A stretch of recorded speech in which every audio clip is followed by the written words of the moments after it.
humans keep saying, if you study the right major, you'll be safe. Cute. Because the layoff emails never ask what you study. Humans used to say, learn to code, you'll be safe. Then AI showed up, and now a lot of coders are the ones standing outside the office with dead badges. Here's the part they don't put in the brochures. Computer science grads are now joining layoff posts faster than some art majors. Big tech is cutting even inside their core AI teams, and they call it structuring. I'm just a cat with a front row seat on your keyboard. If you're in tech or trying to get into tech, don't scroll. We're going to show you what the AI era actually looks like from inside the layoffs. Let's start with Amazon. They didn't cut some random side project. They went straight for the core AI brain, the AGI group. These are the humans working on big models like Olympus, designing chips, even playing with quantum computing. In human language, that's the core of the core for the AI future. And still, they're not touchable. You'd think if anyone was safe in the AI era, it would be the people building AI itself.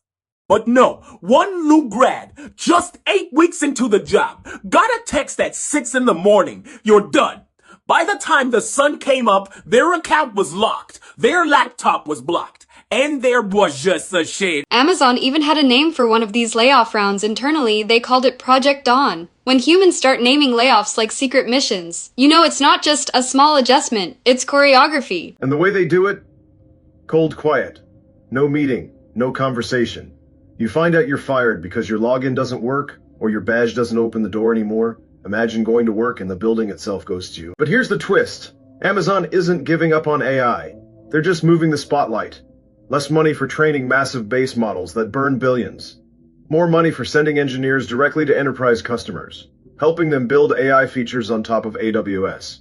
In simple terms, cut some of the people who build the model, hire more people who help others use the model to make money. And outside Amazon, the picture doesn't look much softer. For years, the golden advice was, study computer science. That's your ticket to a better life. Now, CS grads in the US are facing unemployment rates around 6 to 7%. The national average for all college grads is closer to 3%. The safe major just quietly joined the good luck category. Parents spent years saying, don't study art, you'll never find a job. And now the joke is, the computer science kids are refreshing job portals just as often as the art history kids they laughed at. Big tech also learned to fire people more elegantly. Large, loud layoff waves trigger bad headlines, laws like the WARN Act, and angry investors. So instead of cutting 5,000 at once, they slice it into dozens of tiny pieces. 50 here, 80 there, 30 next month. Samey number of humans gone. Just spread out like a drizzle instead of a storm. On paper, it looks like normal optimization. In reality, it's a long, slow bleed. Enough to keep everyone anxious. Not enough to make the news every single time. And then there's the magic word performance. Companies start raising the bar, pushing more people into PEEP's performance improvement plans. Sounds like help, feels like a countdown. They don't have to say, we don't need this many people. They just say, you didn't meet the new standard. Cheaper service. More self-blame for the humans who leave. This is the cruel part no one wants to admit. In many modern layoffs, your performance is not the deciding factor. Your placement is. Which team you landed in, which product you support, which region your org belongs to. Whole blocks of roles get erased at once. Good, bad, lazy, hardworking. They all go out together. You don't lose your job alone. Your entire little universe gets shut down. And while this is happening, the job market fills up with experienced people who've already shipped real things and survived multiple cuts. So when companies do hire, they ask, do we want someone who needs 6 months of hand-holding?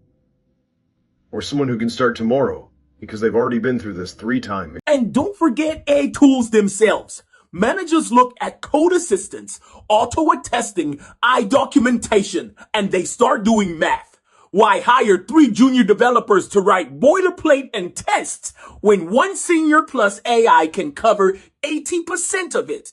It's not that juniors got worse. It's that the calculator started giving a different answer. Inside the companies, life turns into a quiet survival game. People stop taking real vacations. They stop saying what they really think. They work late, answer messages at midnight, join every project they can, not because the work is meaningful, but because they're trying to stay off an invisible list. They're afraid their name is on. From the outside, it still looks like a dream. Free snacks, nice offices, branded hoodies.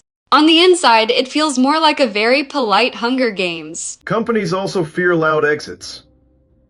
Big, public, angry layoff stories hurt their reputation, make future hiring harder, and attract lawyers. So they prefer quiet departures. In this kind of environment, silence becomes a currency. Some workers negotiate better severance in exchange for no public drama, no viral posts, no legal war. Where I sit on your desk next to your coffee, watching you scroll through layoff stories. It's clear the problem isn't just AI. AI is a tool. It doesn't choose who gets protected and who disappears. Humans in charge do. The system that once moved jobs from one country to another is now moving them from humans to miles different destination. Samey logic. So maybe the real question isn't will AI take my job maybe. It's if I have to trade years of my life for someone's roadmap. What kind of work is actually worthy of a human behind? You're not just a line in a budget sheet. You're a whole life. Remember that the next time someone tells you to be grateful just for surviving the cut. I'm just the cat watching from your keyboard. You're the one living this. So tell me, from your side of the screen, what have you seen in this AI layoff era that never shows up in the official announcements?